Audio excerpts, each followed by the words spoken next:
My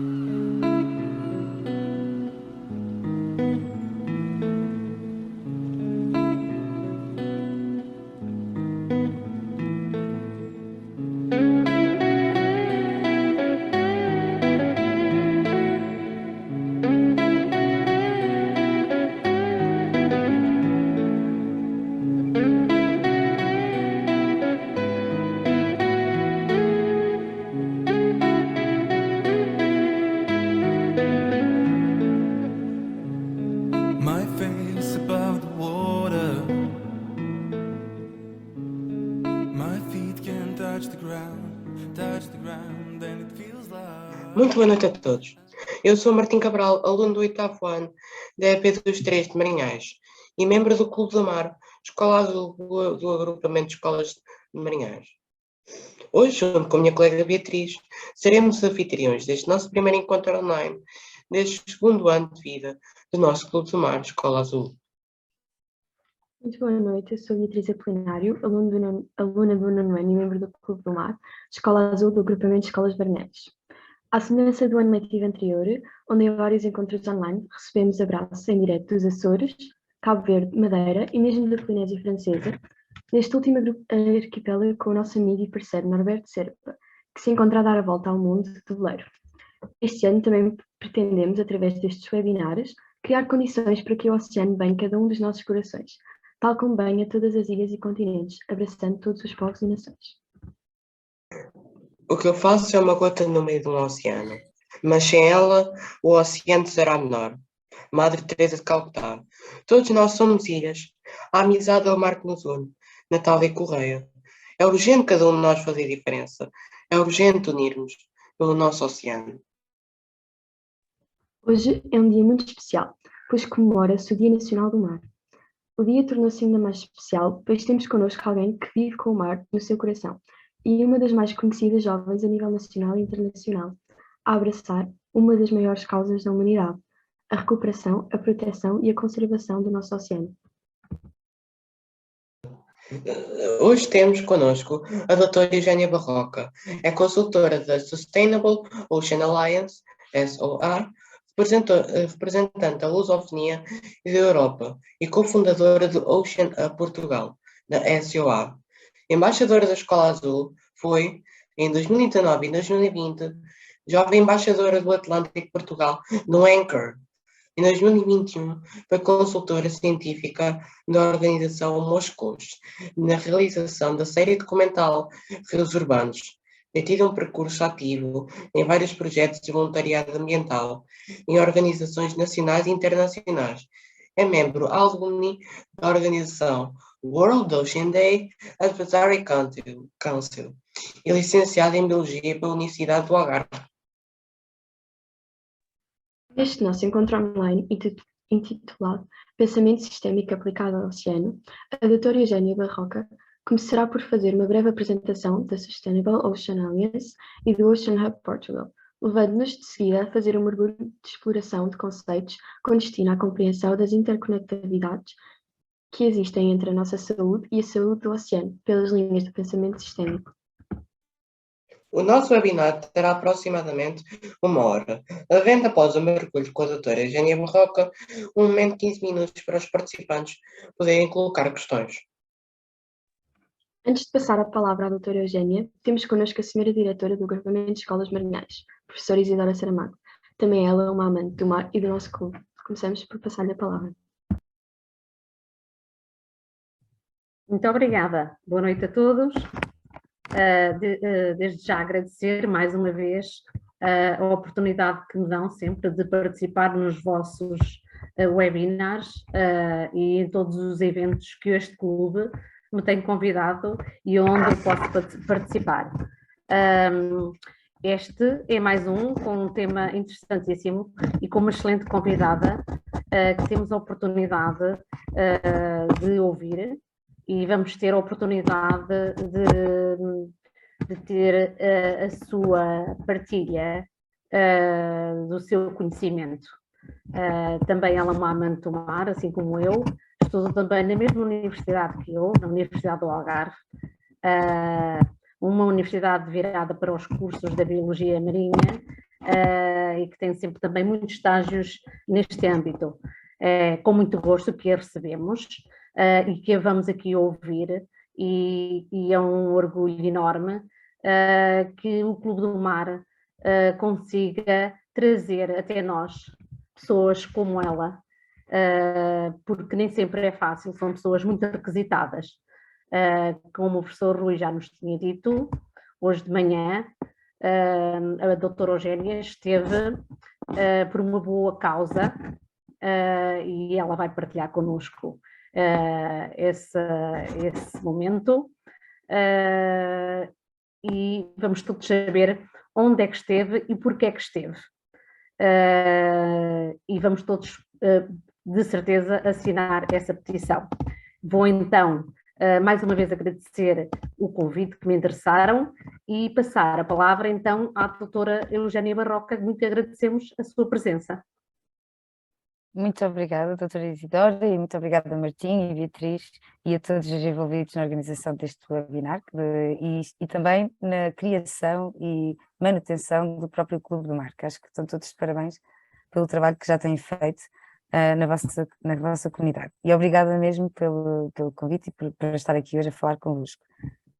Então começo pela partilha do meu dia de hoje, como a doutora Isidora disse, em que ou seja, hoje de manhã eu fui simplesmente como uma cidadã portuguesa, era aberto ao público, todos vocês podiam ter ido se tivessem estado disponíveis, mas tinham aulas, fizeram bem em estar nas aulas, mas, ou seja, houve um debate, foi o primeiro debate sobre a exploração mineira no mar profundo na Assembleia da República, em que, ou seja, foram 3h30 ao todo, em que houve cerca de quase 2 horas e pouco, em que vários especialistas, cientistas, e também pessoas muito ativas neste tópico na vertente da sociedade civil, ou seja, de organizações não governamentais, que são as ONGs, às vezes digo assim ONGs rápido, mas é isto, digamos associações e organizações ativas nesta causa, em que partilharam, ou seja, havia pessoas, associações portuguesas que vocês conhecem, provavelmente é da WWF Portugal, quem estava a organizar era esta organização da WWF Portugal, e a CIENA, não sei se já ouviram falar da CIENA.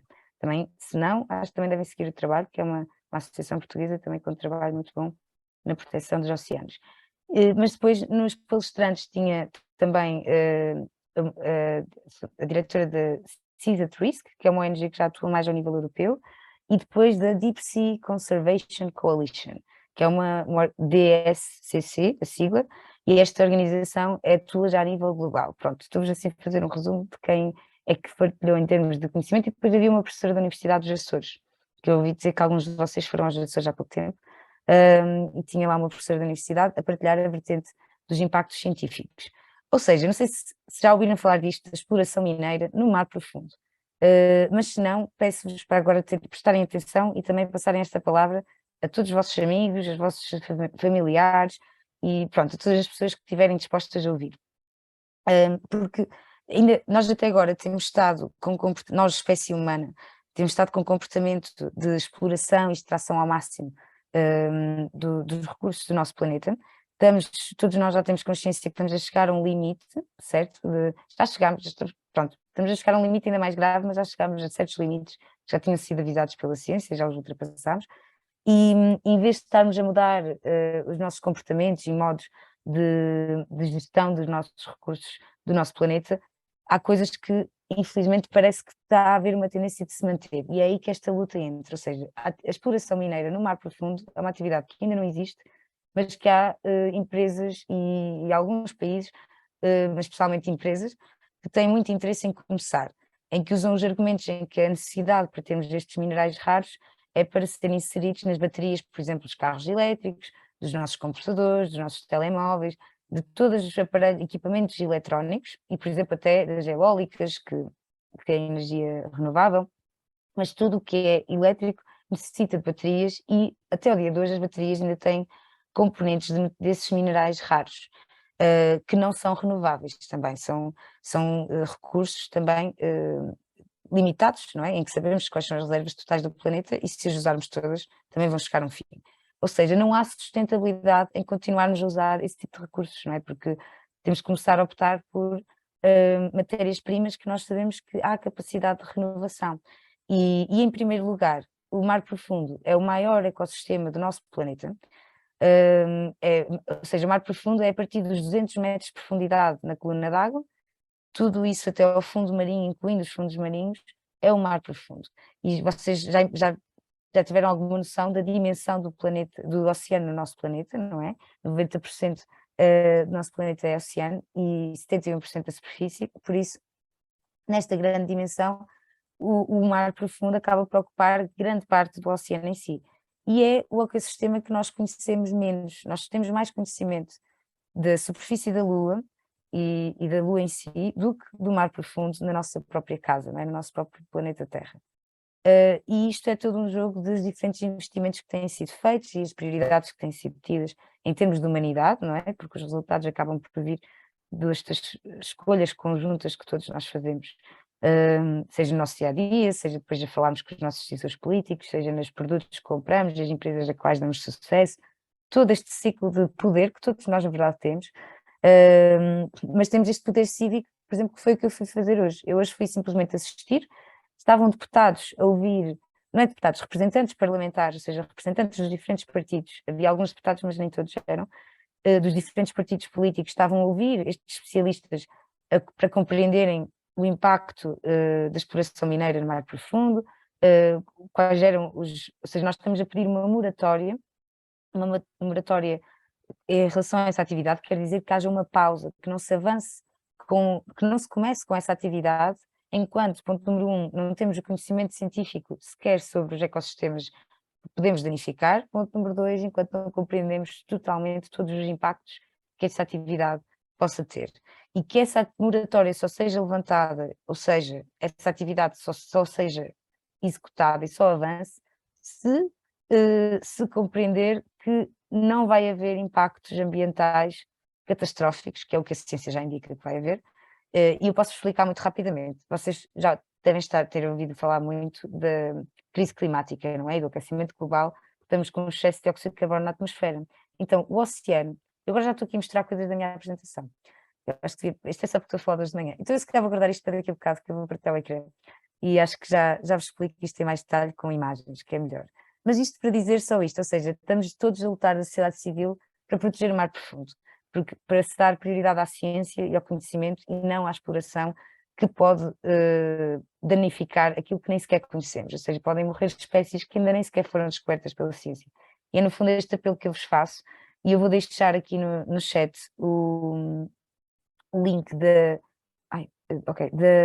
petição. Há uma petição nacional, que é da WWF, e há uma petição, uma moratória na organização que eu trabalho, que é em relação às águas internacionais, porque cada país tem capacidade de decidir se a atividade ocorre ou não nas nossas águas, então esta petição, porque eu vos enviei agora, em relação ao governo português, que era o tema que nós estávamos a fazer hoje, a falar com o governo português sobre este assunto, para que, pronto, que os partidos se assumam e comecem, e que Portugal se assuma a favor da moratória, que o presidente de França, Macron, fez isso esta semana, na COP27, que é uma conferência importante que está a acontecer no Egito, e ele afirmou-se que queria banir, a exploração mineira em todo o mar profundo, ou seja, ele com isto já está a falar das águas internacionais, das águas francesas, e a pedir a todos os países para se juntarem à posição dele. Já não vamos ser o primeiro país a fazer isto, mas podemos ser o segundo, pelo menos, e ajudar a França e todos os outros a unirem-se a esta causa. E também passa por nós. Pronto, isto é um parênteses ao que eu estive a falar hoje de manhã, e já vos partilhei os links, e convido-vos a lerem as petições, a assinarem e divulgarem na vossa família e amigos. E agora vamos então começar aqui a apresentação. Eu sei que foi um erro meu, eu acho que foi apresentado que eu ia primeiro apresentar as organizações e depois a apresentação, mas eu fiz a apresentação ao contrário. Eu primeiro vou falar do pensamento sistémico e depois no fim eu falo-vos um bocadinho do hub e da SOA, está bem? Então não sei se vocês já ouviram falar disto, o que é o pensamento sistémico, e muito mais aplicado ao oceano. Ou seja, o pensamento sistémico vem, no fundo, da minha palavra favorita que eu aprendi na universidade, que foi interconectividades.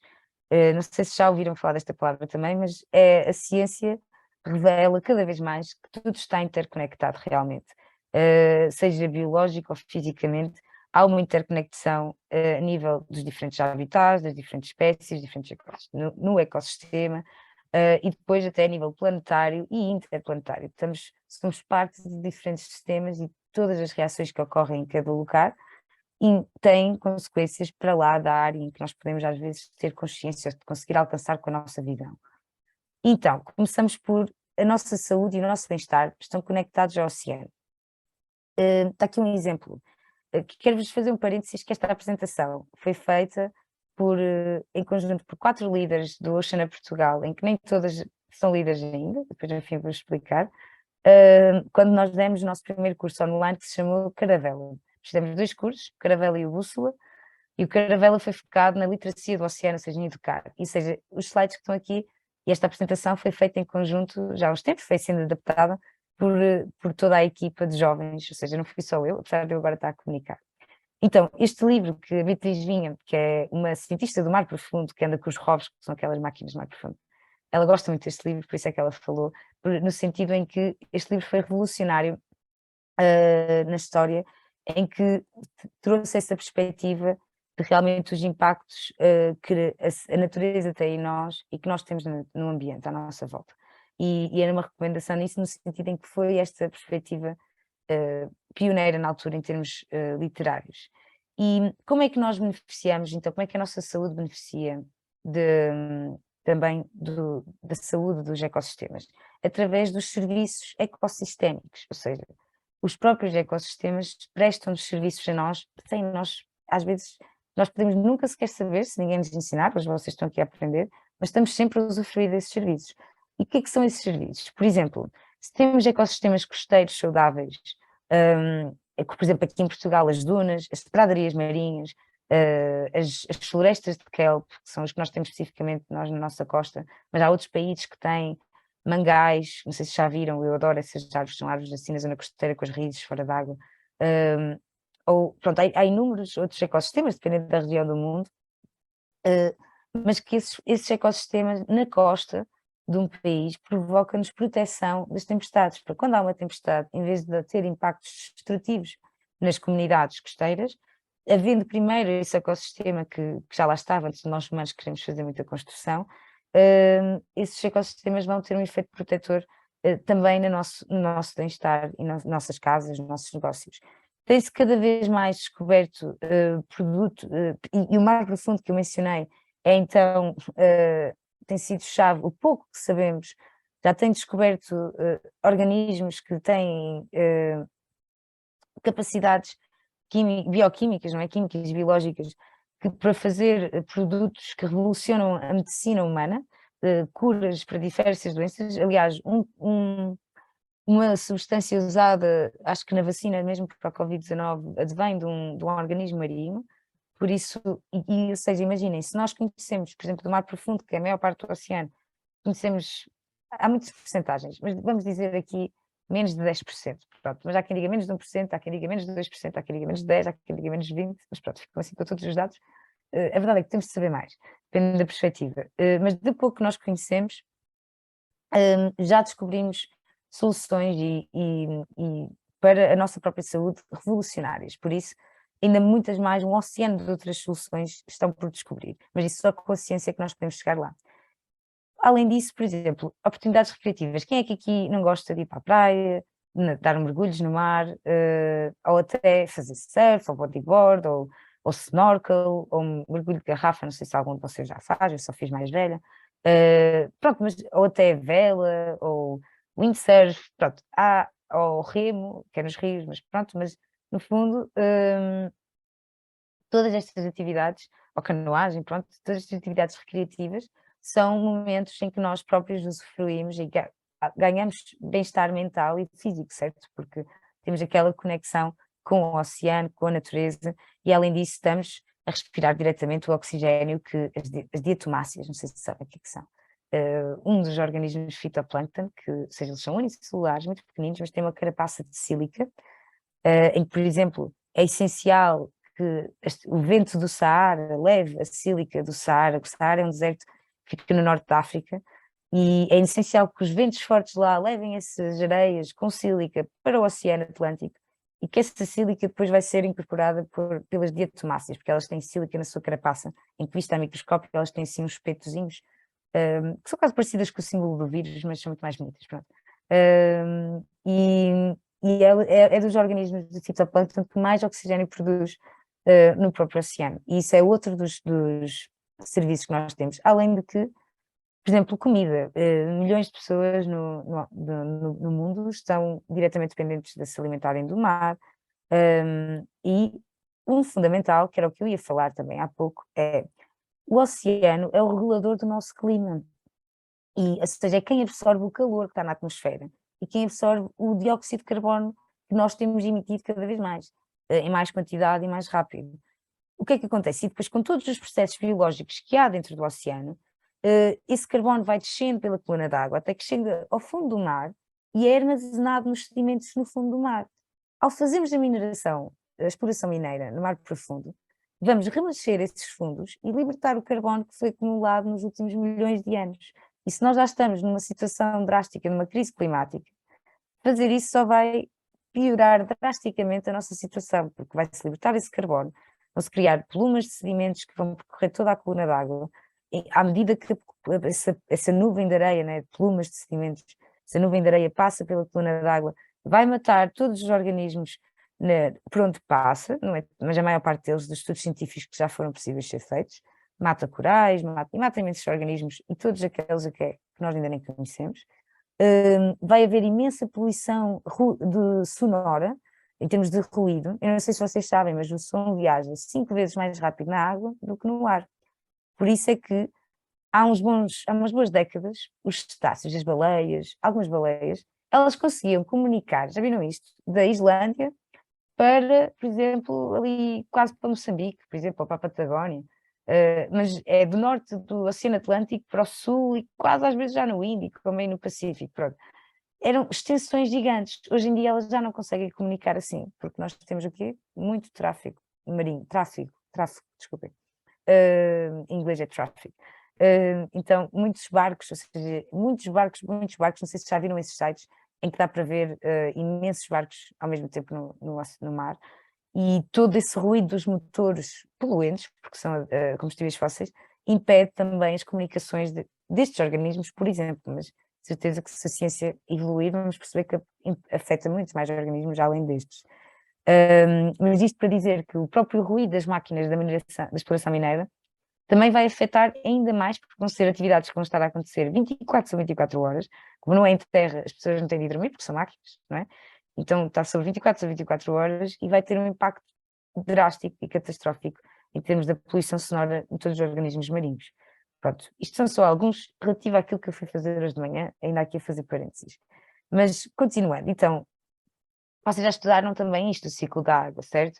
E isto é dos principais serviços que o oceano nos pode dar, o oceano e todos os outros aquíferos e bacias hidrográficas que nós temos no nosso planeta, mas no fundo é até pela intervenção que nós temos tido neste próprio ciclo da água, ao impermeabilizarmos os nossos solos, ou seja, com as estradas de alcatrão, com as casas de betão, com corte das florestas, ou seja, a desflorestação, não é, que nós estamos a ter, a destruição do habitat, tudo isto está a aumentar, a diminuir esta capacidade de infiltração que era natural da terra, porque nós estamos a impermeabilizar os solos ao pôr todas estas coisas, não é, o alcatrão e tudo isto que eu estava a dizer, e como a água não entra, o que é que acontece que vocês têm visto nas notícias? Escorre e enxuvadas, não é, e tempestades em que faz as cheias e as inundações nas cidades e cria muitos estragos e muitos prejuízos económicos e de vidas até, e ambientais em todos os níveis. Eu costumo dizer uma coisa ou seja, quando tinha 16 anos, conheci o conceito de permacultura, não sei se vocês já ouviram falar. A permacultura pode-se aplicar só ao cultivo, mas também é uma filosofia de vida para tudo, para a nossa casa e tudo. E a frase que eu mais gostava da permacultura é que nós devíamos fazer ao imitar a natureza, ou seja, imitar os ecossistemas como eles existem na natureza. Ou seja, se queremos cultivar, vamos estudar a natureza e ver como é que, de forma selvagem, as espécies nascem. É um arbusto, como a árvore, tudo.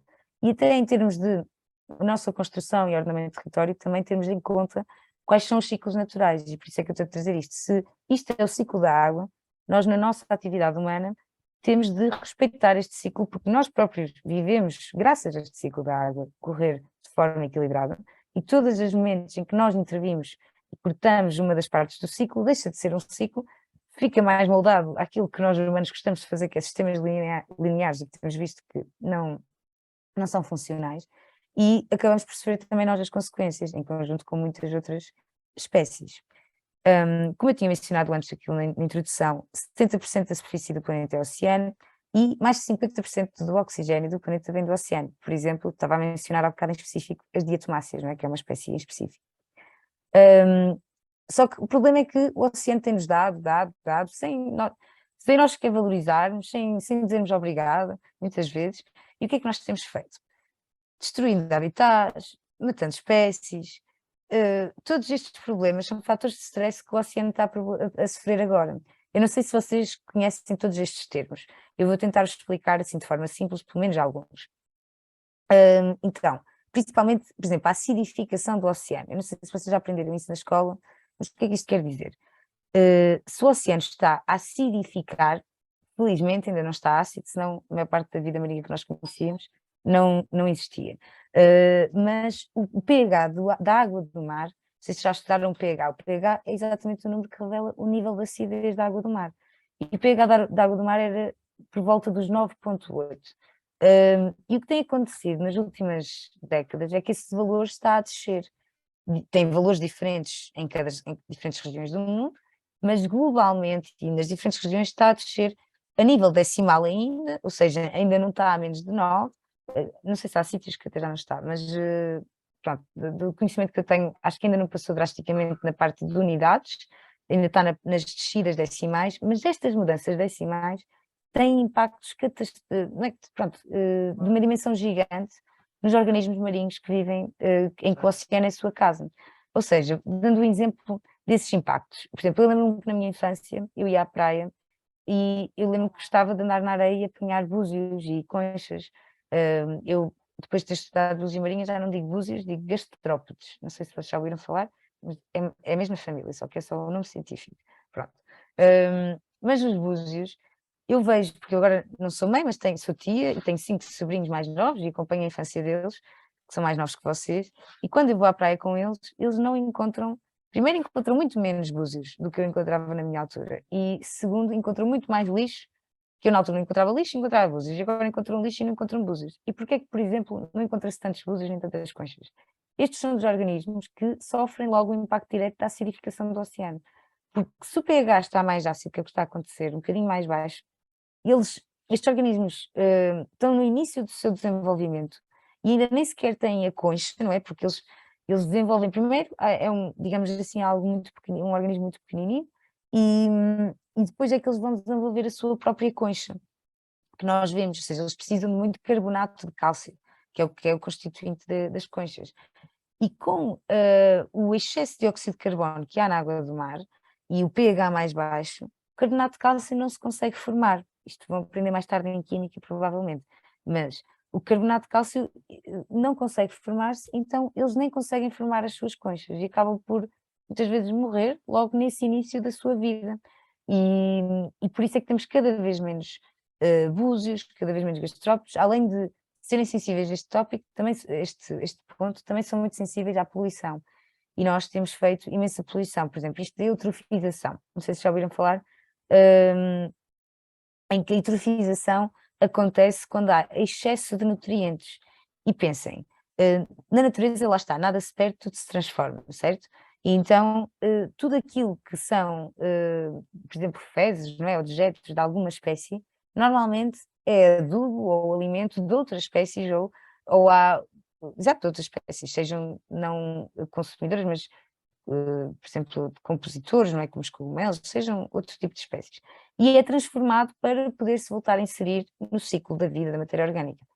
A questão é, nós não estamos a seguir esse ciclo natural, voltando, por exemplo, àquilo que a permacultura diz e nós não seguimos, nós estamos, por exemplo, na nossa casa, nós temos casas de banho com água, certo? Então estamos a colocar os nossos dejetos na água, em que depois disso vai para estações de tratamento de águas residuais, as ETARs, em que, apesar de já tentarem tratar muita coisa, o tratamento ainda é limitado, por exemplo, ainda não se tratam os poluentes emergentes, que é químicos que vêm dos produtos de beleza, dos produtos de higiene, dos detergentes que se usa para lavar a roupa, para lavar a louça, dos medicamentos quando estamos doentes, e com isto eu não estou a dizer, porque olhem, foi um bocadinho isto que eu senti quando era mais nova, quando eu soube estas coisas todas, eu pensei, então mas eu lavo os dentes com quê?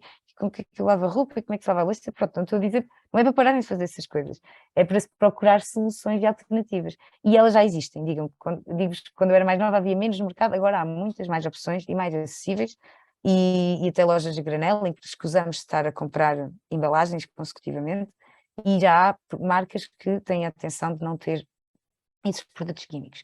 Mas a eutrofização é o quê? Como nós temos as nossas fezes a ir em excesso, das hectares vão para os rios e dos rios vão para o oceano, essas fezes são nutrientes, é matéria orgânica e a comida para outras espécies.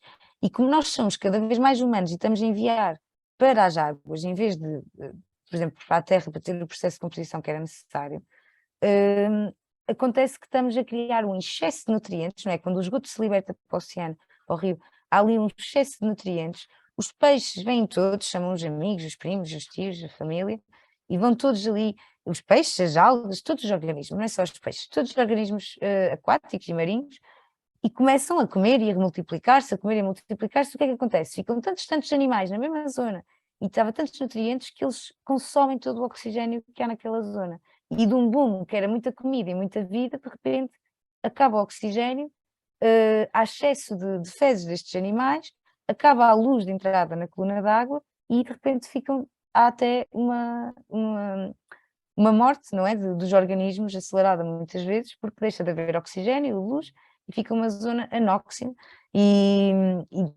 não sem possibilidades da vida de pronto, se sustentar. E pronto, acho que já também, eu não sei, tenho de ver as horas, não consigo ver aqui, não sei se alguém me consegue dizer, mas pronto, eu vou continuar.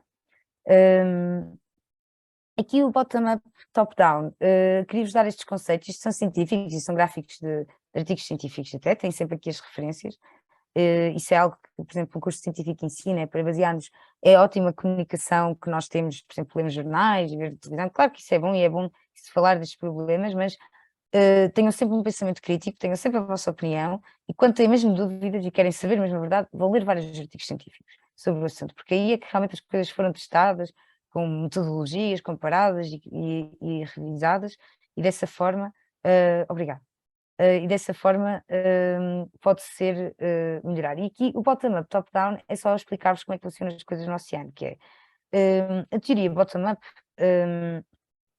quer dizer que lá está, é necessário para, estes são os predadores, digamos, de topo, não é? Digamos, pensamos num atum, ou num tubarão, ou até aqui uma foca, não é? Mas lá está, tudo começa com os organismos micro, que muitos deles nós não vemos com a nossa visão, não é? Precisamos de microscópio, são microalgas, são os autotróficos, que são os que produzem a sua própria energia, não é? E estes animais, estes organismos é que vão ser a base do ecossistema, ou seja, os autotróficos absorvem energia do sol, produzem a sua própria energia e depois vão ser alimentos por exemplo, do zooplâncton, em que o zooplâncton são, por exemplo, o krill, não sei se já ouviram falar do krill, que é o que as baleias comem, ou os copéquitos, um exemplo de uns copépitos, são animaizinhos um bocadinho maiores do que estes, não é? Organismos, um bocadinho maiores. E depois, por exemplo, uma cavala ou um carapau vai comer muitos destes seres mais pequenos do zooplâncton. E depois um predador de topo vai comer muitos destes peixes.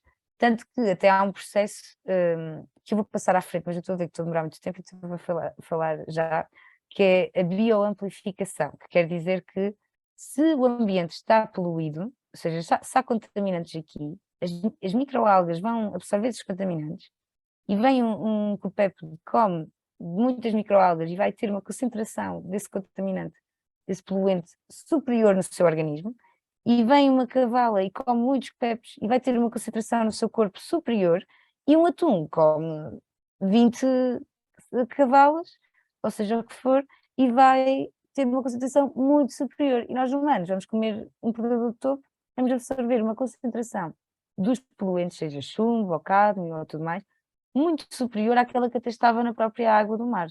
porque tudo em cadeia acaba por ter este efeito de amplificação.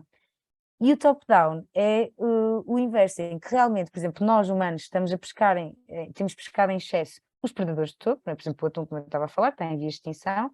Se não há predadores em excesso, quer dizer que, ou seja, estão a ver, está a diminuir, quer dizer que estes primeiros predadores vão aumentar em excesso, então vão saturar as populações e comerem demasia as populações do zooplâncton, dos copéptidos, e sendo assim, se estes não existem, que eram os que comiam as microalgas vão crescer sem controle e vão levar à eutrofização, que é o excesso de alimento, e depois que é tantas microalgas que, por exemplo, às vezes já viram aquelas imagens dos lagos todos verdes, em que, no fundo, é um exemplo disso, da eutrofização, que está tanta microalga, tanto alimento, que depois já não entra a luz, já não há oxigenação, nem nada. Pronto, eu estou aqui a falar muito, vocês estão a ver que havia 36 slides, já não sei se vou conseguir falar tudo. Então, o oceano também está conectado a movimentos político-sociais. Aqui está a exemplificar com o feminismo, mas há muitos outros movimentos, por exemplo, naquilo que eu vos falei. Isto é um paralelismo com, há umas décadas atrás, foi lançado este movimento do descartável, porque havia uma opressão da mulher, que felizmente isso tem-se vindo a ultrapassar, mas a mulher não tinha uma posição no mercado de trabalho e a nível, não tinha vida profissional, então era vista como estar em casa e só tratar das lides domésticas, e apareceu esta ideia dos descartáveis até para a primeira liberdade da mulher, para a mulher não ter de estar sempre para lavar a louça e tudo e não sei o quê. Só que hoje em dia vivemos com o impacto negativo que teve essa escolha, não é? Ou seja, o que é que isto nos dá de aprendizagem? É exatamente que antes de nós tomarmos decisões drásticas de mudança da nossa sociedade, há que analisar todos os fatores e ponderar cientificamente quais são os impactos que vão ter ou não, para não cometermos os mesmos erros. E estão aqui mencionados também, por exemplo, os microplásticos, que muitas vezes estão nos produtos de beleza ou nas pastas de dentes. Há pastas de dentes que têm microplásticos, muitas delas também não têm, mas tenham atenção para não comprarem essas pastas de dentes, que normalmente são aquelas que têm as bolinhas azuis. E muitos produtos de higiene e de beleza que também têm nanopartículas e poluentes, não só microplásticos, mas muitas outras. Então, no oceano, todos estamos conectados pelo oceano, e no oceano o problema de um é o problema de todos.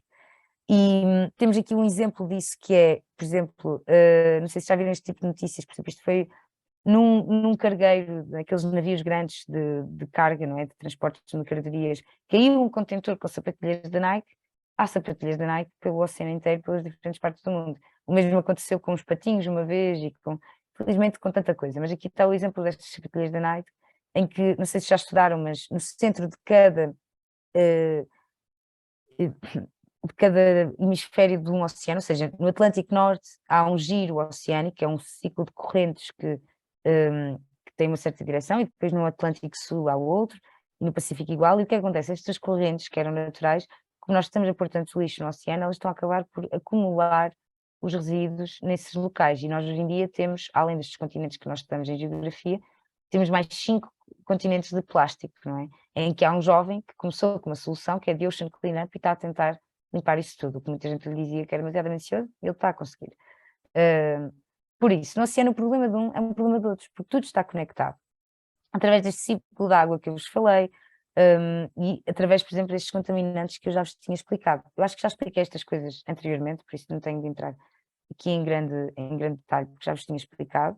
Estão aqui, por exemplo, entradas possíveis dos contaminantes através da atividade humana, seja um acidente, seja como eliminamos os resíduos inapropriadamente.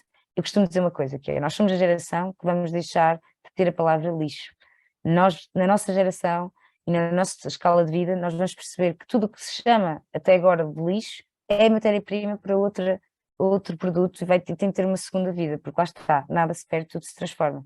E acho que temos de parar de ter este conceito que há coisas que são para o lixo, porque não há um fim quando se põe uma coisa num balde. Há toda uma outra vida, todo um ciclo que essa matéria tem de se reintegrar em, e está na nossa responsabilidade criar esses ciclos e essas novas vidas. Pronto, aqui como é que eles afetam os seres vivos, não é? Mas eu acabei por explicar, das hectares, não é? Das fábricas, e vai parar aos peixes e eles acabam por ingerir. Está aqui a dizer cientificamente como é que eles inserem, é através seja da pele, ou das vias respiratórias, ou das vias de alimentação, não é? Da boca e tudo mais. Os exemplos que eu também já vos dei, que é a agricultura, os fármacos, aqui a falar de casos específicos de microplásticos, também já vos falei, e estes são os dois conceitos que eu expliquei há pouco, da bioacumulação da bioampliação. A bioampliação é este aumento dos contaminantes ao longo da cadeia trófica. A bioacumulação é relativa a um só organismo. Pensem, todos nós, ao longo de toda a nossa vida, nós nascemos idealmente sem contaminantes, mas provavelmente já com alguns contaminantes, graças à nossa mãezinha, que coitadinha não tinha culpa, mas está num ambiente contaminado. Então nós mesmo na barriga da mãe já estamos a absorver contaminantes. E depois a beber o leite da mãe. Mas depois começamos a viver a nossa vida, né? Começamos a andar, depois começamos a correr, a saltar, e depois vamos para a escola e tudo mais. E até chegarmos aos 20, aos 40, aos 60, aos 80, 100, seja que idade é que for, mas ao longo de toda a vida, vamos cada vez mais acumular mais contaminantes no nosso organismo, porque há substâncias que simplesmente não conseguimos eliminar no nosso organismo, simplesmente acumulamos até chegar a uma dose letal, ou antes da dose letal provavelmente temos outras doenças, são indícios das doenças que muitas vezes vivemos hoje em dia. Tem de haver mais investigação, mas cada vez mais percebe essa correlação, essa interconectividade, não é? Dos poluentes para as doenças que estão presentes na nossa sociedade, e pronto, e é um impacto. Pronto, isto é assim um bocadinho complexo, que é os isótopos estáveis, mas eu gosto de desafiar-vos também os vossos conhecimentos, que é, isto é como é que os poluentes, e como é que os poluentes e os nutrientes, como é que nós estudamos, chegamos a um ecossistema e queremos perceber o que o cachalote, por exemplo, está aqui, o que o cachalote come. Os isótopos estáveis foi algo que cientificamente se encontrou como uma forma mais fácil de compreender qual é o ciclo alimentar e a cadeia alimentar dos vários seres, ou seja, vai-se identificar estas partículas, os isótopos estáveis, tanto, por exemplo, vamos pegar um bocadinho de uma pradaria marinha e ver quais são os isótopos estáveis aqui, depois vamos ver nos outros organismos e vemos quais são os isótopos estáveis que eles têm, e assim percebemos se este organismo comeu pradarias marinhas deste sítio, ou comeu cavalos, perdão, percebem? E acabamos por perceber assim as conexões todas do ecossistema. E isto acaba por também afetar na parte da poluição. Por exemplo, aqui está a dar um exemplo da poluição do mercúrio, que é este símbolo Hg, como é que o mercúrio entra na rede trófica, que é nesta troca toda das diferentes espécies a nível alimentar que ocorre no oceano. E com isto eu quero-vos deixar assim com este pensamento, que é de refletirem como...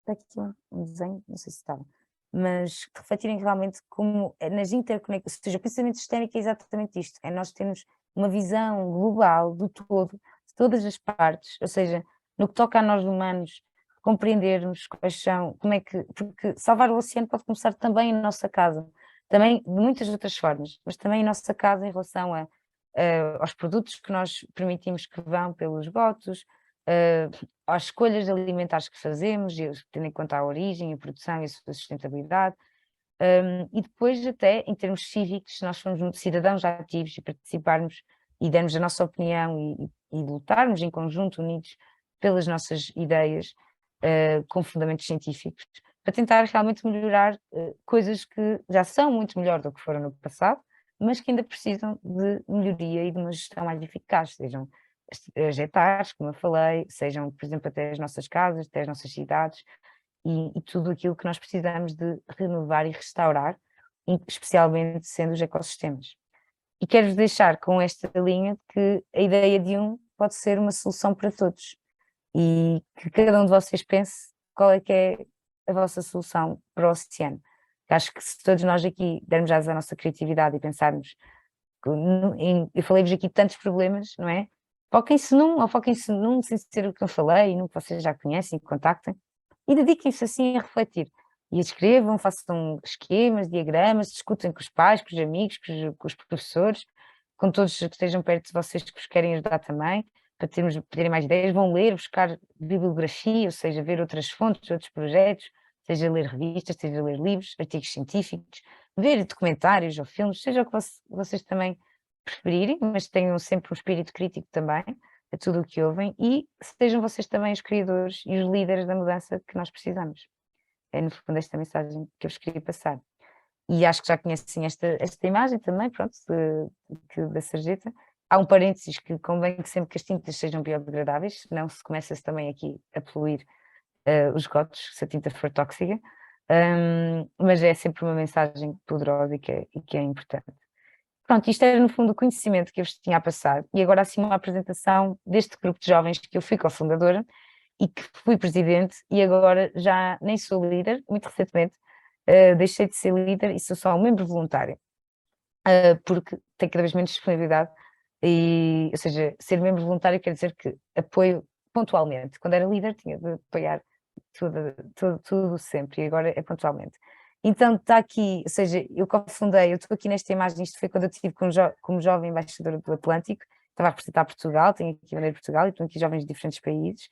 Esta foto foi em Bruxelas, penso eu, foi mesmo antes do Covid, por acaso pouco tempo antes da pandemia começar. E a Beatriz, eu falei já há bocado dela, que ela era a vice-presidente na altura quando eu era, também já não é líder agora, ajudou a fazer esta apresentação, e ela é cientista do mar profundo, ela já esteve embarcada no mar, e estão a ver esta máquina aqui à frente, é, digamos, um ROV muito evoluído, que é aquelas máquinas que vão para o fundo do oceano, as profundidades do mar profundo que nós não chegamos, com condições vitais, não é? Há máquinas que permitem, mas essas ainda são mais caras, então compensa enviar uma máquina sem humanos, não é? E ficar a operá-la remotamente do barco para que esta máquina ande pelo fundo do oceano, filme, tire algumas amostras, mas muito poucas, porque lá está, quanto mais se estuda percebe-se que o mar profundo são ecossistemas pristinos e que há lá seres vivos com milhares de anos, com 2.000, 3.000, 4.000 anos. E por isso é que é tão importante que nós humanos não vamos para lá estragar aquela vida que ainda está a ser uma base para nós. E a Catarina Abril, olha, estive com ela hoje de manhã, ela trabalha agora com a Ciena, que é uma destas organizações que eu vos falei, e agora é co-presidente do Oceana Portugal, em conjunto com o Gonçalo, que não está nesta imagem, acho eu, porque pronto, a apresentação não tinha ainda, devia ter posto, mas está aqui nesta. Pronto, está aqui o Gonçalo e a Catarina, são os dois co-presidentes atuais do Oceana Portugal, e estão aqui vários membros que, muitos deles, alguns já não são líderes agora, mas já foram, ou seja, toda a gente que acaba por passar, não deixa de ser, continua a ser da nossa família, digamos, é o que nós dizemos, nossa família azul, e mesmo já não sendo líderes, continuam a ser membros voluntários ou membros digitais, dos quais eu também vos convido a ser parte. Em que lá está, alguém fez aqui um desenho em amarelo, eu não sei como é que isto se tira, mas pronto, isto para dizer, sigam-nos ou peçam aos pais para seguirem, olhem, temos até no Spotify, temos em muitas plataformas, temos um podcast que se chama Maré, os primeiros 4 episódios são especificamente sobre isto, da exploração, da campanha contra a exploração minéria no mar profundo, por isso se quiserem saber mais do tópico também vos convido a ouvir esses primeiros 4 episódios, e depois já mais episódios sobre temas diversos, e o podcast parou um bocadinho nos últimos tempos, porque nós andámos mais ocupados, mas vai também retomar e haver mais episódios, mas já há alguns, mais de 10, por isso já há várias coisas que se podem ouvir. Também temos um canal no YouTube em que temos lá gravações de alguns eventos, depois temos estas páginas nas redes sociais, e este é o nosso e-mail, estejam à vontade para entrar em contacto. Isto é um grupo de jovens voluntário, está bem? Às vezes se demorarem um bocadinho também tenham atenção a isso, é que é voluntário, cada jovem tem o seu trabalho também, e a sua atividade, ou estudar, ou trabalhar, mas acabamos por responder sempre que possível. E há estas duas formas de serem parte da nossa comunidade, que é como seja um membro voluntário, que é pessoas que ficam neste banco de voluntários quando nós temos eventos presenciais nós pedimos ajuda extra e vêm-nos ajudar mais especificamente para aquele evento, presenciais ou também podem ser digitais, já fizemos. Ou um membro digital que é alguém que não tem tempo, mas quer estar conectado à comunidade, quer receber as nossas petições, os nossos eventos online, pode ser informado do que é que fazemos. E podem, pronto, isto da plataforma Mobilize já não está super atualizado porque isto tem a ver com a Sustainable Ocean Lines, já não é na Mobilize, é noutra plataforma, já não é bem assim um grupo de web, isto está a haver transformações. Pronto, e quero-vos deixar um oceano de gratidão e agradecer. Eu não vos expliquei aqui tão bem o que é a Sustainable Ocean Alliance, que é a organização que eu falo, que eu trabalho e que eu represento e que está aqui o logo grande, ou seja, mas eu posso vos mostrar, por exemplo, o nosso site. Não era isto que eu queria fazer, desculpa. Posso-vos mostrar o nosso site muito rápido. Eu não sei quanto tempo é que eu tenho, pois acho que era isso que eu queria ver. Tenho alguns minutinhos, pronto. Eu vou só assim dar uma chega muito rápida, 2 minutos só para vocês saberem. Ou seja, o Oceana Portugal, e há mais 2 hubs em Portugal, que há o Ocean Devotion Madeira, na Ilha da Madeira, não consigo sair, e o Oceana Algarve, na região do Algarve, ou seja, um dos grupos é nacional, mas depois há 2 grupos regionais, e estes são 3 exemplos dos SUA hubs, ou seja, Este é o nosso site, como eu disse, é sediada na América, então o site está em inglês, mas acho que é um bom estímulo também para desenvolverem a vossa língua, as vossas capacidades de falar inglês e compreender inglês. Ou seja, a missão da SOA é porque nós herdamos um planeta em declínio e a nossa missão é restaurar a saúde do oceano na nossa escala de vida e o mais rápido possível, dada a urgência que há. E a organização foi fundada pela Daniela Fernandes quando ela tinha 19 anos, ela estava no segundo ano da universidade quando fundou esta organização, ela é do meu ano de nascimento, por isso eu fiz agora 28, ela também tem 28, e ela tinha 19 na altura, mas acabou por ter um crescimento muito maior nos últimos 4, 5 anos da organização. E tem-se regido por este lema de desenvolver líderes, cultivar ideias e acelerar soluções. E há 2 programas principais, que é o Leadership Program, que eu trabalho para esse programa, e o Accelerator Program. Então, o Accelerator foca mais a aceleração de startups, que são empresas de soluções tecnológicas para os problemas do oceano. E o Leadership Program é este programa de liderança jovem que engloba jovens em todo o mundo. Eu giro os grupos, primeiro jovens individuais e depois grupos nas regiões da lusofonia, que é os países de língua portuguesa, onde se fala português, né? Portugal, Moçambique, Brasil, aí é onde temos grupos. Também depois há mais países que falam português, mas ainda não temos grupos, só temos pessoas individuais. E depois também na Europa, em que na Europa temos grupos, em Portugal também é Europa, mas temos na Espanha, França, Roménia e pronto, e uns que estão a começar, que estão assim mais devagarinho, mas estão a começar, não vou falar já. Pronto, mas se quiserem explorar, por exemplo, saber, podem explorar aqui o website das várias oportunidades, mas por exemplo, para perceberem visualmente onde é que temos a comunidade pelo mundo, por exemplo, começa logo aqui com a região que eu giro e conseguem o meu e-mail profissional também que eu tinha ali, apesar de eu estar em Portugal, que eu sou quem está a gerir estas 2 regiões, estão aqui 3 hubs de exemplos, um deles é o Hub Portugal, que eu vos estava a falar, mas depois tem aqui as outras regiões do mundo, há mais 6 representantes regionais além de mim, que representam outras regiões do mundo, e se vierem para o fim, aqui no fim tem um botão que diz View All Hubs, e aqui podem ver o mapa do mundo e perceber onde é que há estes grupos voluntários de jovens em todo o mundo. E podem, por exemplo, vir aqui a Portugal e carregar, olha, vamos aqui no meio do Atlântico, que é isto? É o Hub da Madeira.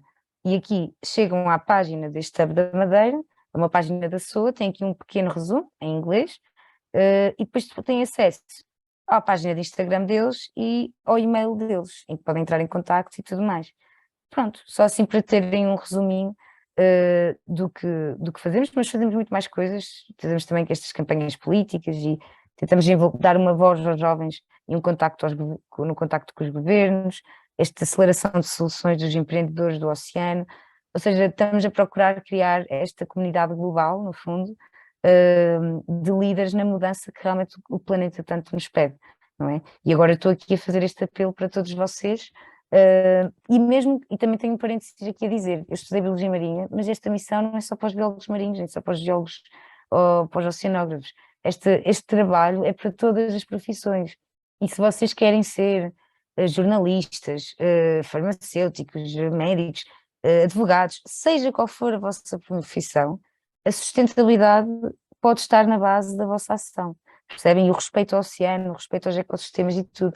E é para essa sociedade que nós temos de caminhar. Até agora temos estado muito em que a responsabilidade tem-se posto só nas pessoas que são da área e depois nem sempre há tanto emprego como devia haver para as pessoas da área. Então, as pessoas da área nem conseguem aplicar esses princípios de proteção da natureza como queriam. E temos de passar para isto ser uma filosofia geral de todas as nossas profissões, por exemplo, como os vossos professores estão-vos a dar o exemplo, os vossos professores seguiram o ensino, não é? A vertente da pedagogia, e claro que há aí associado em ensinar-vos também dos novos desafios e tudo, mas é uma escolha deles também de serem uma escola azul, de vos apoiarem na criação do Clube do Mar, de apoiarem nestes eventos, porque eles estão a ter esta preocupação na sua profissão, mesmo que o foco deles seja educar-vos de um programa em que não tem cada vez mais coisas sobre a literacia do oceano, mas não tem tanto quanto se calhar era necessário. Pronto, e acho que agora ficam poucos minutos, 7 minutos para perguntas, mas estejam à vontade para colocar as vossas questões. Muito obrigado, doutora Eugénia. Estejam à vontade, isto é na mesma sequência dos webinars do ano passado. Por trás de cada ecrã, muitas vezes está um aluno, mas está uma família inteira, está bem?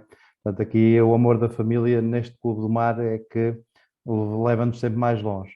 Portanto, estejam à vontade, tem aqui vários professores, ligado ao ICNF também, tem várias pessoas aqui que podem fazer perguntas, estejam à vontade, ok? Só levantar a mãozinha aí e avançar, ok?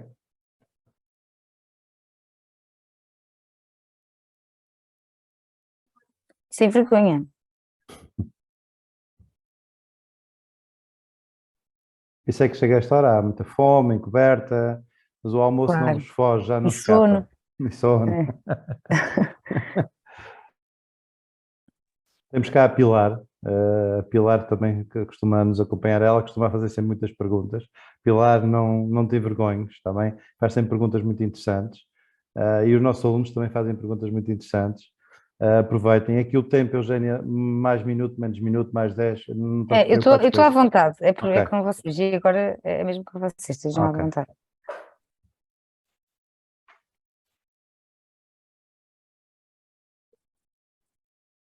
Se calhar falei muito rápido, eu tenho esse defeito, para quem se dedica à comunicação, fala assim um bocadinho rápido. Por isso, se houve alguma coisa que eu falei assim muito rápido e não perceberam, peçam-me para repetir, para explicar melhor, também tenho todo o gosto. Ou se realmente eram palavras complexas, porque eu tentei usar algumas palavras que não eram, também estejam à vontade para perguntar. Eu posso fazer uma pergunta. Como é que nós, Clube do Mar, temos aqui uma família já alargada, e quando digo alargada, lá por trás de cada aluno temos uma família sempre a nos acompanhar, como é que nós, como é que nós podemos colaborar de alguma forma com este projeto do SOA, do SOA? É exatamente através dos hubs, porque, ou seja, a SOA tem muito mais oportunidades para jovens entre os 18 e os 35 anos, não é?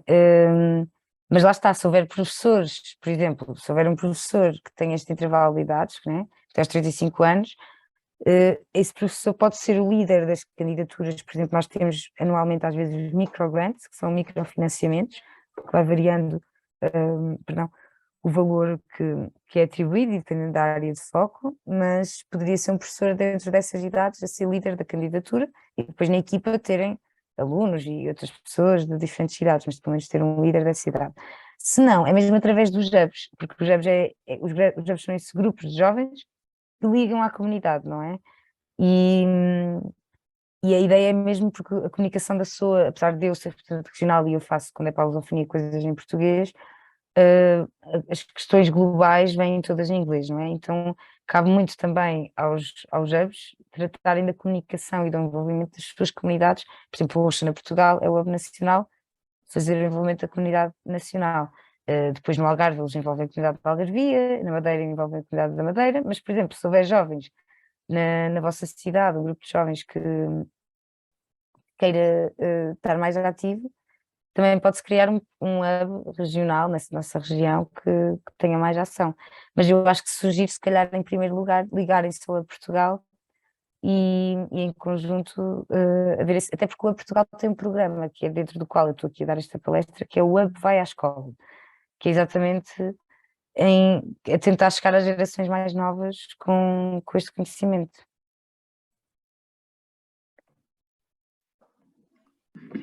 Mais perguntas? Eu já escrevi qualquer coisinha. Vocês estão-me a ouvir? Sim.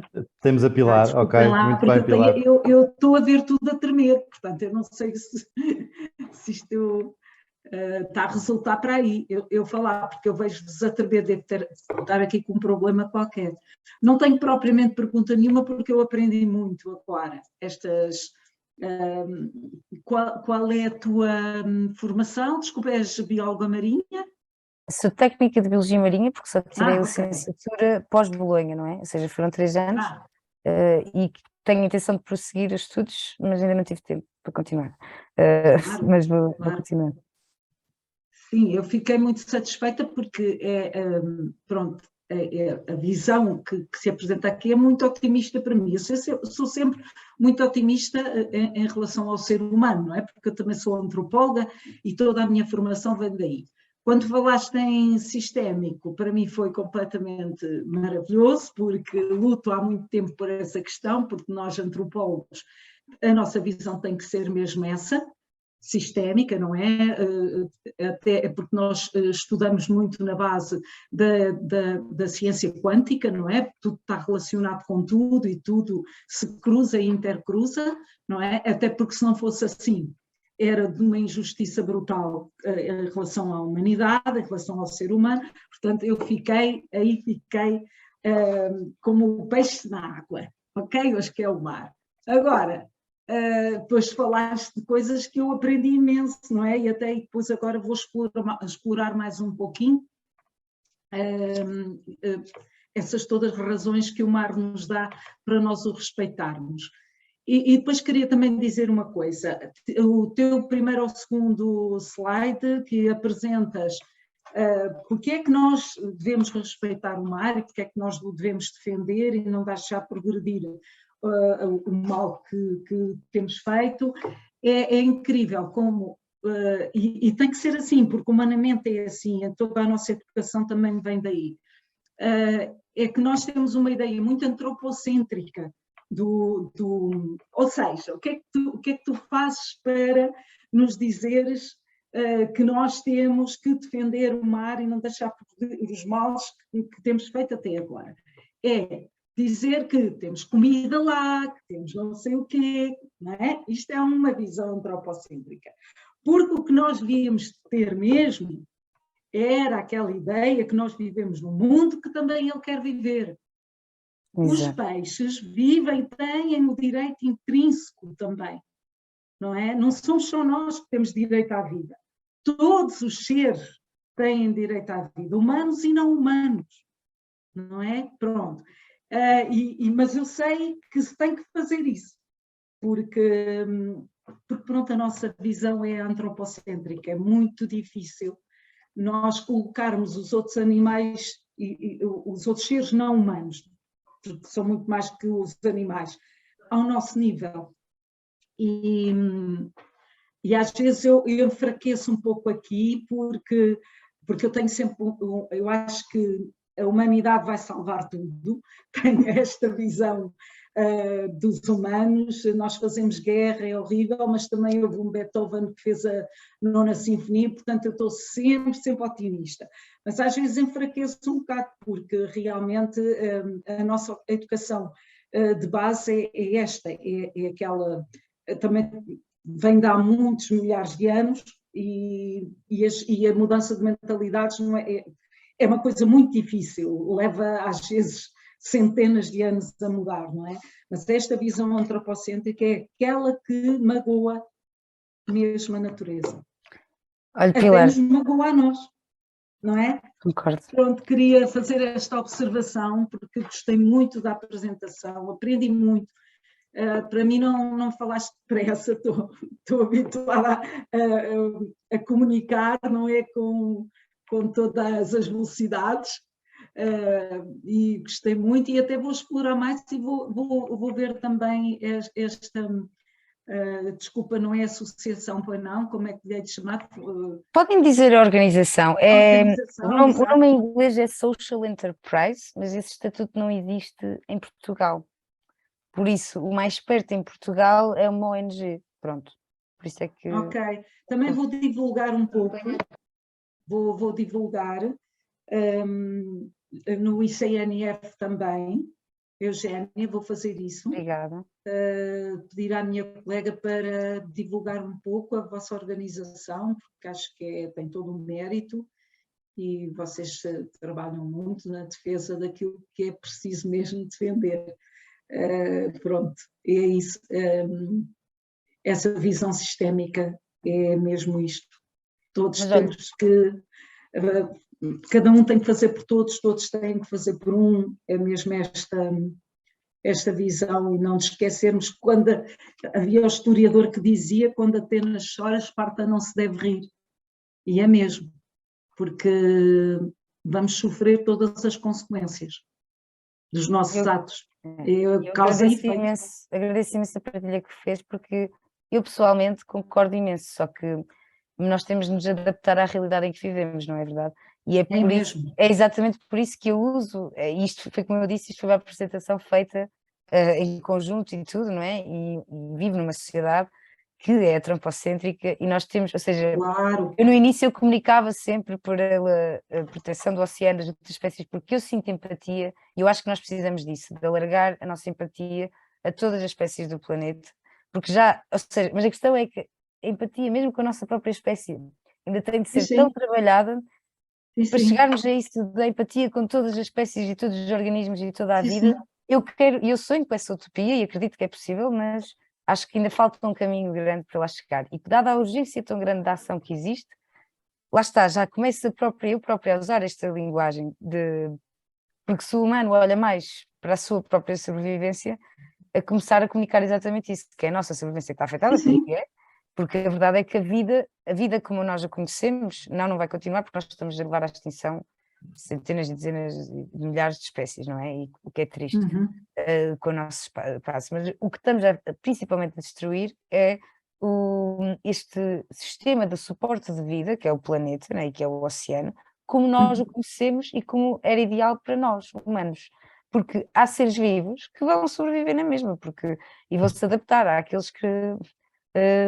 Muito obrigada. É aqueles que vão se adaptar e ultrapassar tudo. Agora, nós, neste planeta, e é isso que custa, é até o planeta estarmos a ver de forma descartável, e até já estamos à procura de opções noutros sítios da Via Láctea, ou seja, de onde for, ou do espaço, quando nós temos aqui uma casa tão rica que, como a própria astronomia revela, hum, é muito única, apesar de haver alguns planetas. É que ainda não conhecemos o outro planeta Terra assim, ao nosso alcance, que dê para entrar numa nave Claro.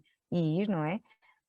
E é tão único e tão raro, e nós até encaramos o próprio planeta de forma descartável. Mas eu sou de acordo que nós precisamos até dessa visão sistémica com as outras espécies. Eu própria, na minha linguagem pessoal com os meus amigos, eu uso sempre a nomenclatura de tipo os humanos, e, por exemplo, que eu já vivi com. Eu dizia sempre isso, éramos, por exemplo, numa casa quando estava a estar na universidade, éramos uns humanos, 4 cães, 3 gatos, e eu costumo dizer assim, categorizar os indivíduos por espécies, e, e falar assim no meu dia-a-dia, então, mas isto é para humanos ou é para que espécies?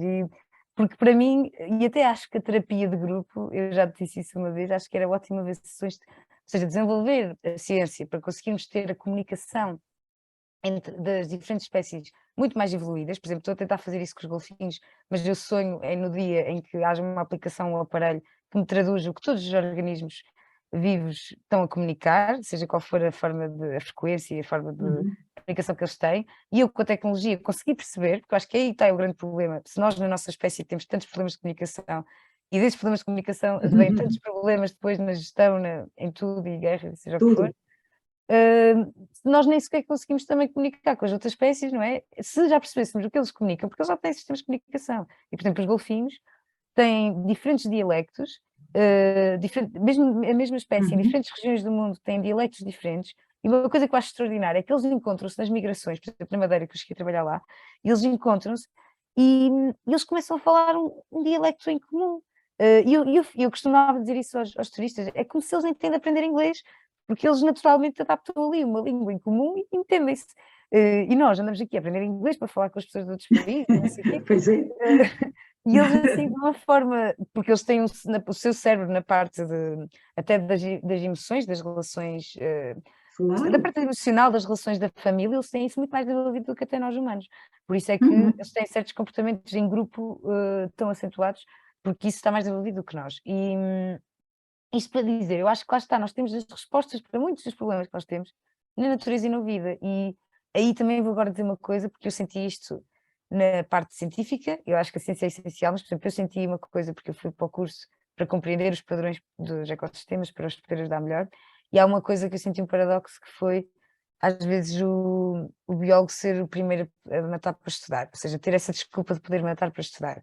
E dada a carência, a destruição que nós estamos a ter e a perda de biodiversidade, eu acho que realmente temos de abraçar a inovação e a tecnologia para termos mais outras formas de estudar, que cada vez mais existem, sem matarmos os organismos, até porque ao matar, não é, que não se diz matar na ciência, diz fixar uma amostra, mas pronto, ao matar um organismo, eu pensando aqui em termos individuais, né, se nós fôssemos por aí, e eu depois abrisse o vosso organismo, que foi feito durante a Segunda Guerra Mundial e compreendemos o corpo humano, claro que compreendemos algumas coisas do corpo humano, agora eu não conheci um indivíduo, não consigo compreender o comportamento e tudo mais, não é? Se, se lhe tirar a vida, por Se isso... tirar a vida. Exato, temos muito mais a ganhar mantendo-los vivos e estudando Claro. e tentando compreender e comunicar. E pronto, e eu sonho com esse dia em que fazemos terapias de grupo com muitas espécies e cada espécie manifesta as suas emoções Sim, em relação às exatamente. outras. E É. pronto, mas isso já é outra escala, isso já não é na base científica, é na base pessoal e pronto, e sonhadora. Sim, e os outros animais são tão melhores que nós em tanta coisa, ouvem melhor.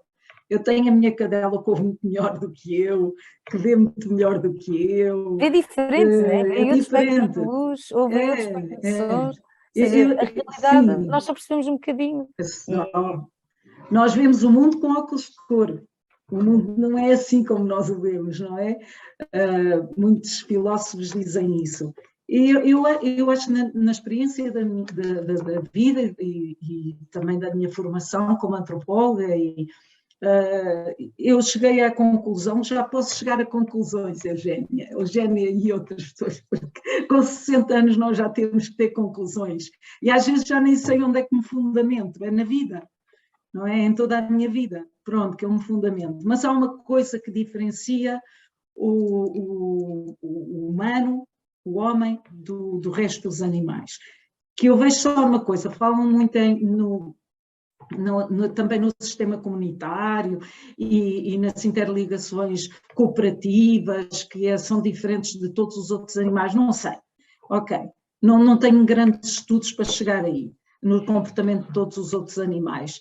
Mas há uma coisa que diferencia, que é a metáfora, a capacidade de metaforizar. Metaforizar fui eu que inventei o verbo, porque acho que não existe, mas acho que devia de existir. Vou propor esta capacidade de metaforizar, e depois vejam o que é metáfora, não é? Pablo Neruda fala bem dela, é aquilo que nos diferencia dos outros, pelo menos até agora, na minha visão, que não... Pronto, que é também da abrangência e leva-me a dizer isto. E isto, para mim, esta capacidade que nós temos de metaforizar, dá-nos um grande poder em relação aos outros. E eu acho que este poder tinha que ser o poder de estar ao lado dos outros, não é? De responsabilidade de todos, de vivermos num planeta com saúde. Todos. Até as rochas, como dizia no outro dia um menino, até as rochas. É isso mesmo. Ok, já falei um bocadinho. Rui, eu até falo muito. Nós temos dois ouvidos e só uma boca, mas falamos muito mais do que aquilo que ouvimos. Ok. És um espetáculo. Opa, tão querido. Obrigada. Tu é que és. A Eugénia é maravilhosa, porque ela faz justiça àquilo que eu penso. Eu acho que o mundo vai ser melhor. Porque há muitas Eugénias.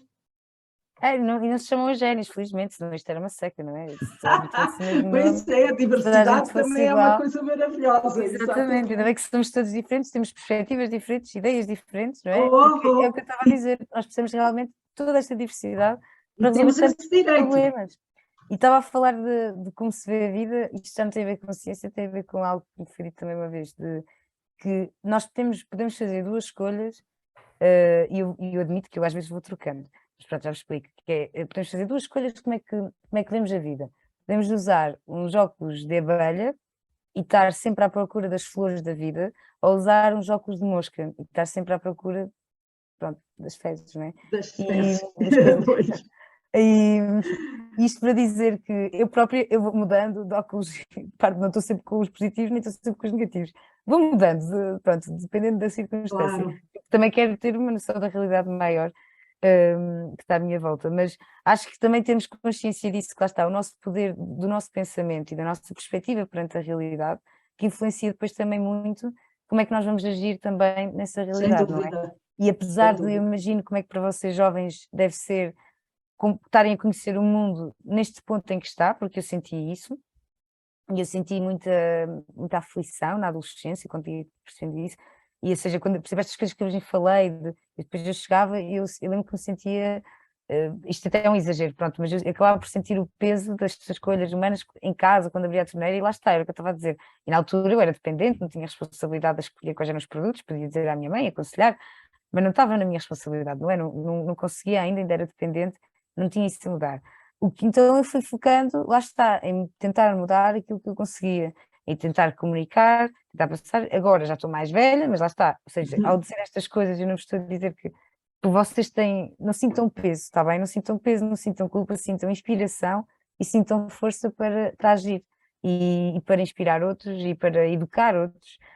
E também lá está, que ninguém muda ninguém, nós só conseguimos mudar-nos nós próprios.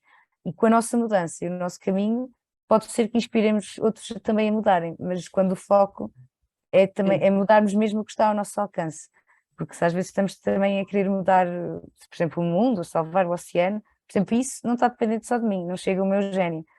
Precisamos nós todos, é preciso todos os países, todas as empresas, todas as cidades, é precisamos mesmo todos unidos e coerentes a fazê-lo, não basta uma pessoa. E isso temos que fazer em comunidade. Pronto. É verdade. Olha, é giro que tu estás a dizer isso só porque eu acho esta história muito engraçada. O meu irmão, estás a ver, com 10 anos, mais ou menos, 12 anos, eu estava em 1970, que foi o grande boom das áreas protegidas na Europa, não digo no mundo porque os Estados Unidos já tinham áreas protegidas desde o século XIX, mas pronto. Aqui na Europa o grande boom das áreas protegidas, reservas botânicas, isso foi nos anos 70. E o meu irmão preocupava-se sempre muito com... isto só para tu veres a diferença da minha idade para a tua, não é? Estávamos em 1970, quando o meu pai me trouxe dos Estados Unidos um casaco de antílope. E eu só vesti o casaco de antílope, já tinha feito uns 30 anos, porque o meu irmão me proibia. Como é que alguém ia matar antílopes para ter um casaco?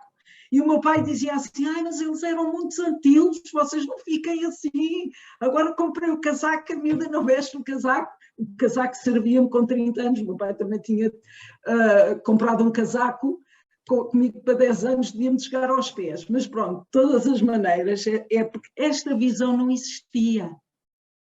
Isto não existia, então, mas agora a gente anda a matar animais, então depois matamos porque eles nos servem. Isto hoje já não é assim. Pois não. Eu tive essa argumentação na universidade, exatamente como estava a falar da ciência, porque a mim gostava-me ver tantos organismos a perder a vida para um grupo de miúdos aprender, que era o que tu era, eu sou, e era miúda, não é? E então eu falava com os professores, mas professor, não é que isto já está estudado, este método, desde 1950, 1960, mas para aprender isto, é ler artigos, ou então faça-se um vídeo para ser mais interativo. Para que é que vamos nós repetir uma coisa que já foi provada há 50 anos atrás, e continuamos todos os anos, cada turma nova, a ir ao ecossistema, tirar animais e matar, enquanto quando falávamos em devolver, cuidado que aí já vais alterar o ecossistema. E eu, então, mas tirar não há problema nenhum e devolver já é um problema, então, mas o que é isto? Eu não percebia. E então tinha imensas discussões argumentativas, até que chegou a um ponto mais à frente, pronto, também porque, olhem, é algo que vos digo, a comunicação é muito importante a forma como nós falamos e apresentamos as nossas ideias. E acho que a primeira vez não apresentei, estava com a revolta, as emoções, a sentir aquilo, e não apresentei aquilo tão bem. E depois a segunda vez falei mais calmamente com a professora. Temos uma conversa muito interessante, porque ela própria disse-me isso, olha, disse assim, Eugénia, aquilo que tu disseste, eu nunca pensei nisso, porque sempre foi assim, eu fui educada assim, e ela disse-me, tu não imaginas, quando eu estava na universidade, já tinha sido há 20 ou 30 anos, nós trazíamos o ecossistema para o laboratório, trazia-se uma montanha dos organismos bentrónicos, tudo, e isso nunca foi um problema, porque havia tantos, e nunca se achou que ia acabar, e depois, pronto, tivemos um diálogo de compreensão, ok, realmente somos de gerações diferentes, conhecemos o mundo de forma diferente, e se calhar realmente as metodologias têm de mudar, até no ensino, não é?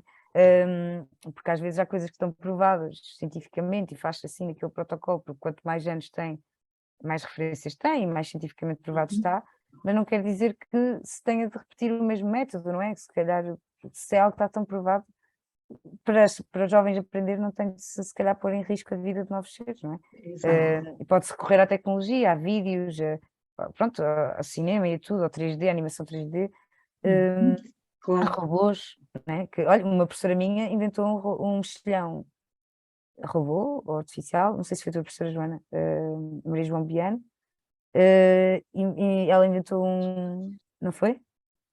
Não. Não.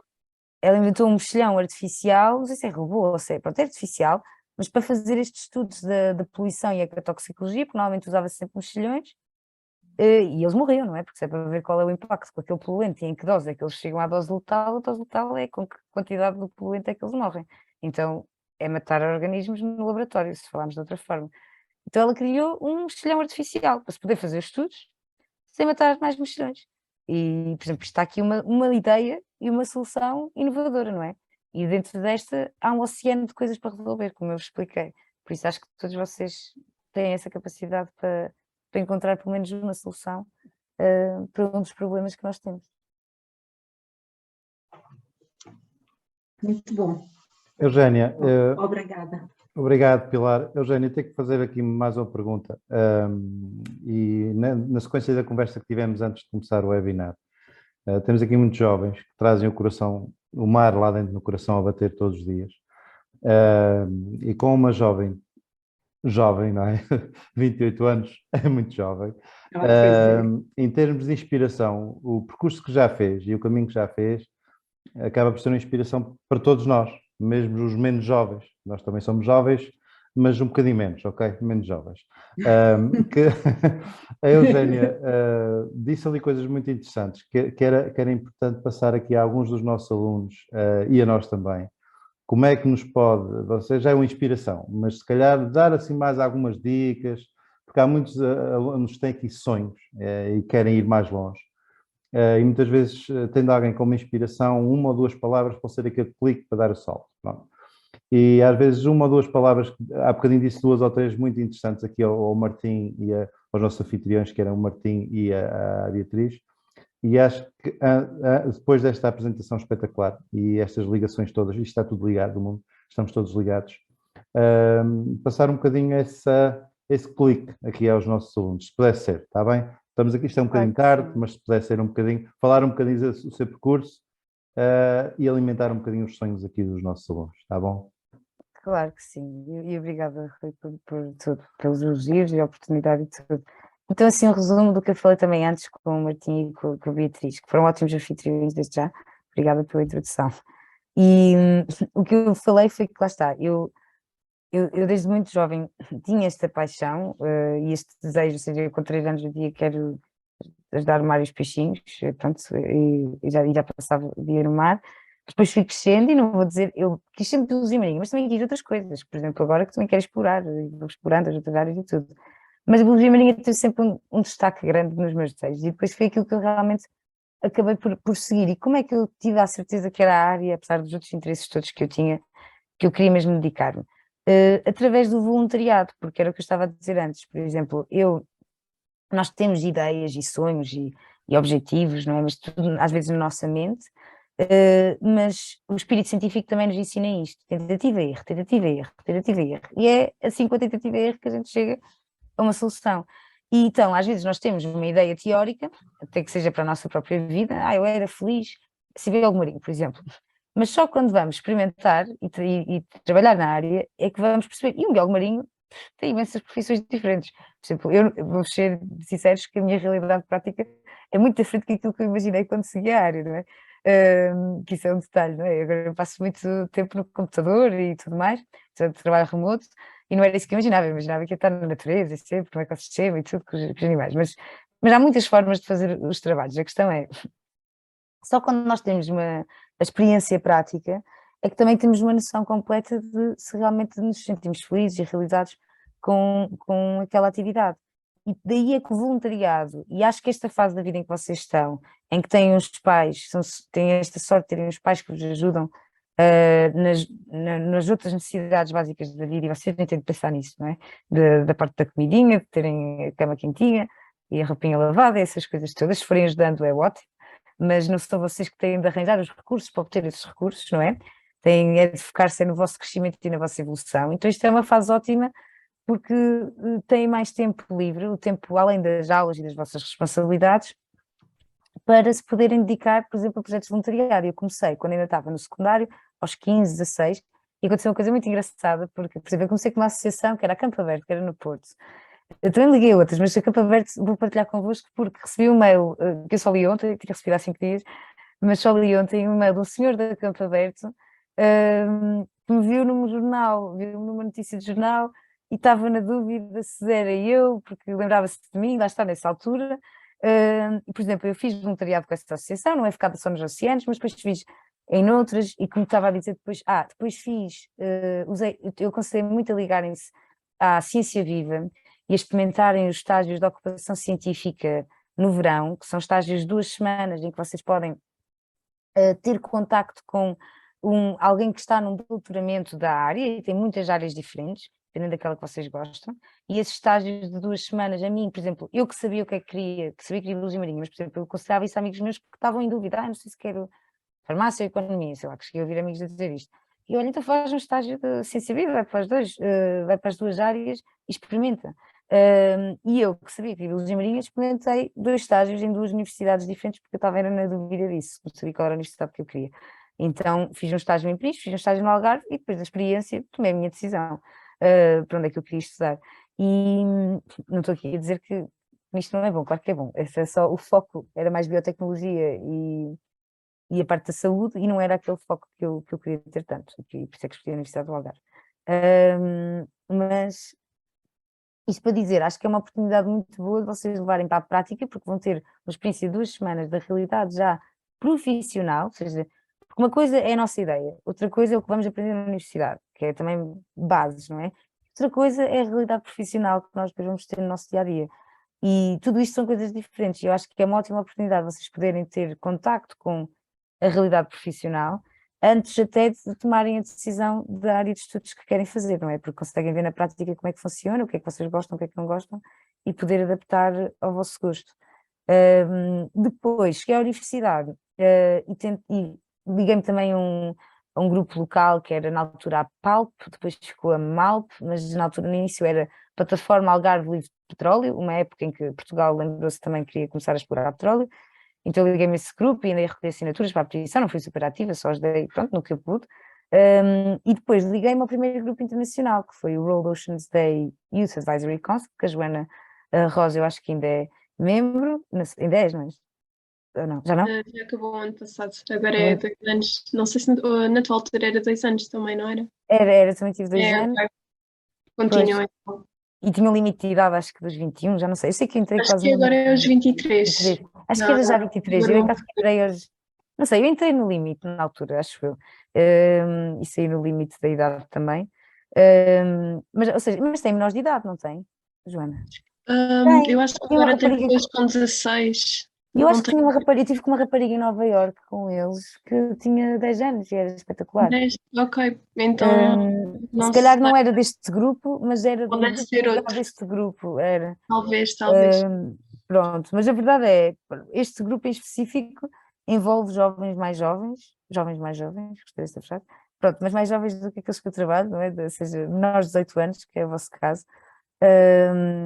E depois, isto foi o que eu tinha dito, foi o meu primeiro contacto com voluntariado internacional. E depois, lá está, houve coisas que eu tinha participado, por exemplo, ainda antes de ir para a universidade, através da Ciência Viva, porque a partir do momento que eu fiquei conectada e recebendo os e-mails, os eventos e consultas públicas aos cidadãos, uma coisa que eu participei com uma cidadã, que era um projeto que foi o Sea for Society, e 4 anos depois, que foi na conclusão desse projeto, que tinha efetivo financiamento europeu, eu já estava na universidade e foi a primeira vez que tive a conexão à política.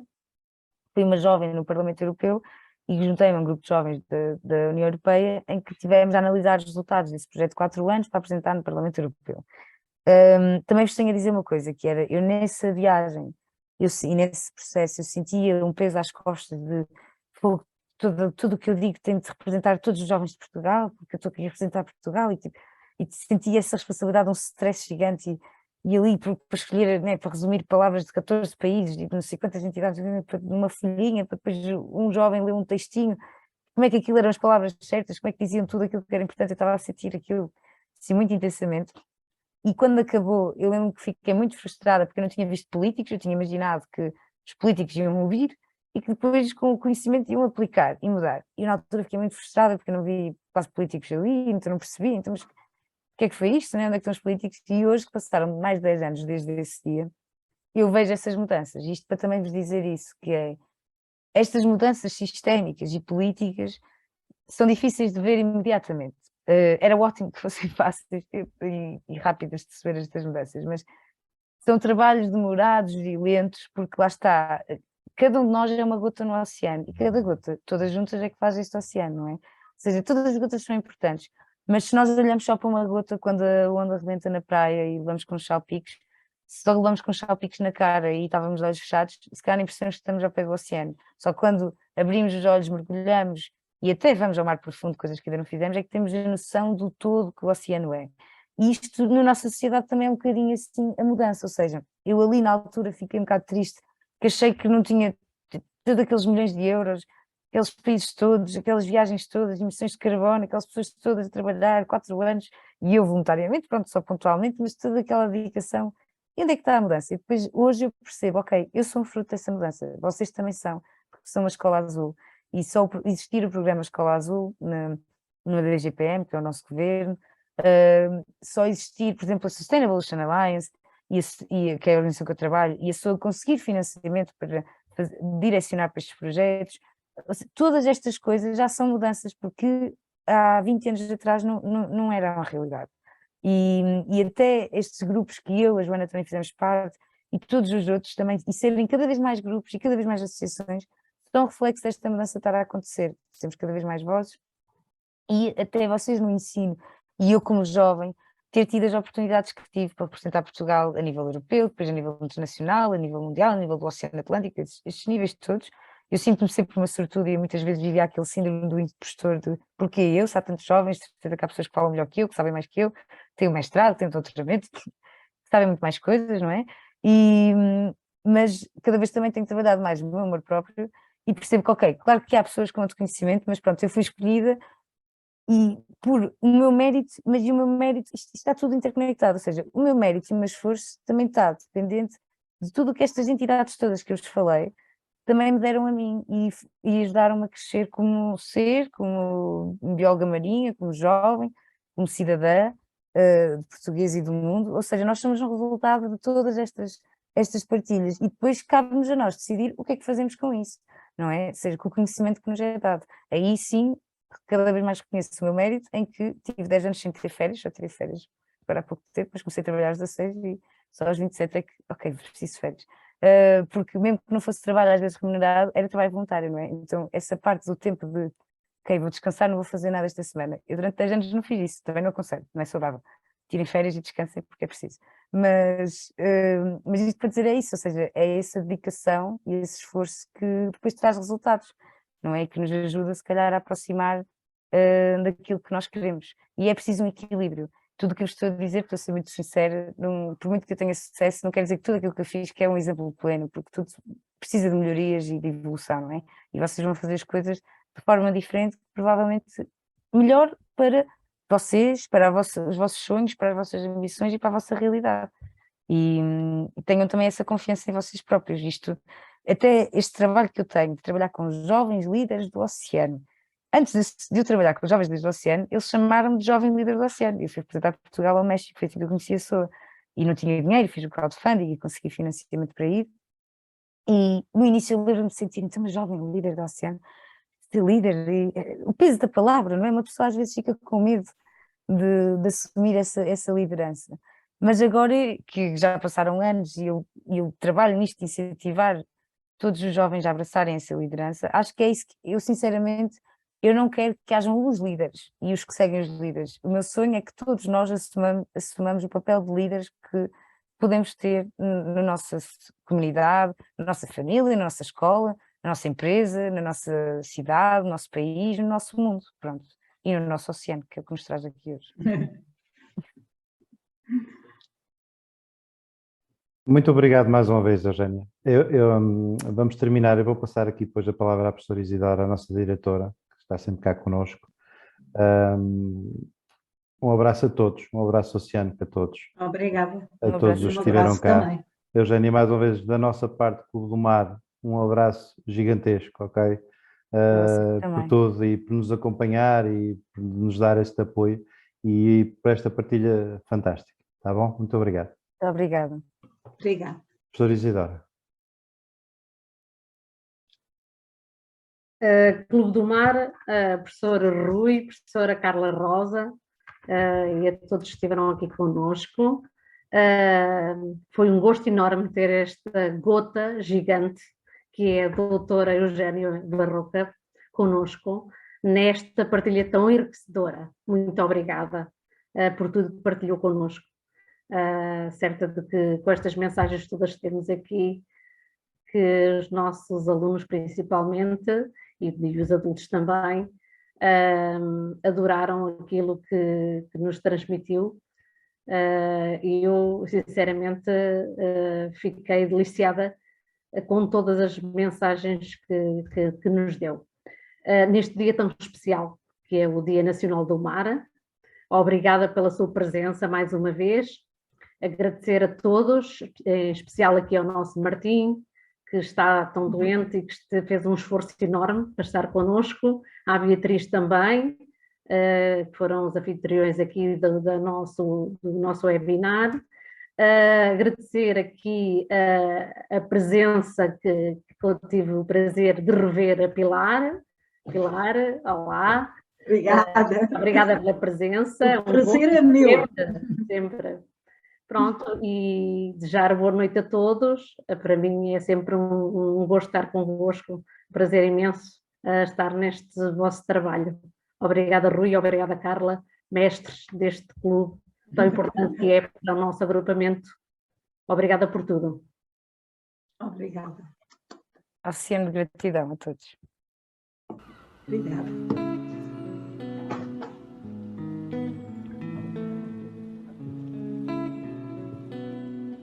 Não sei se quer que eu feche, encerre.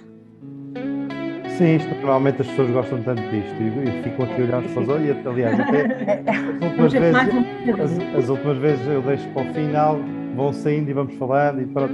Pronto, por mim pode ser, por isso é que eu estava a perguntar se como é que é. Mas a Eugénia tem a sua vida e a gente vai ter que fechar Não, isto. mas Não é? eu não estou com fome.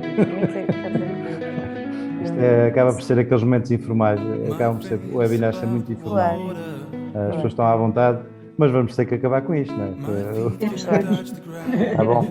Ok, Eugénia, quando quiser, muito obrigado mais uma vez em nome de todos, tá bom? Um abraço a todos. Um abraço. Obrigada, Eugénia. Obrigada. Beijo. Qualquer coisa digam, está bem? É só mandar-me e-mail. Tchau. Obrigada, adeus. Wave after wave, wave after wave. I'm slowly drifting away, drifting away.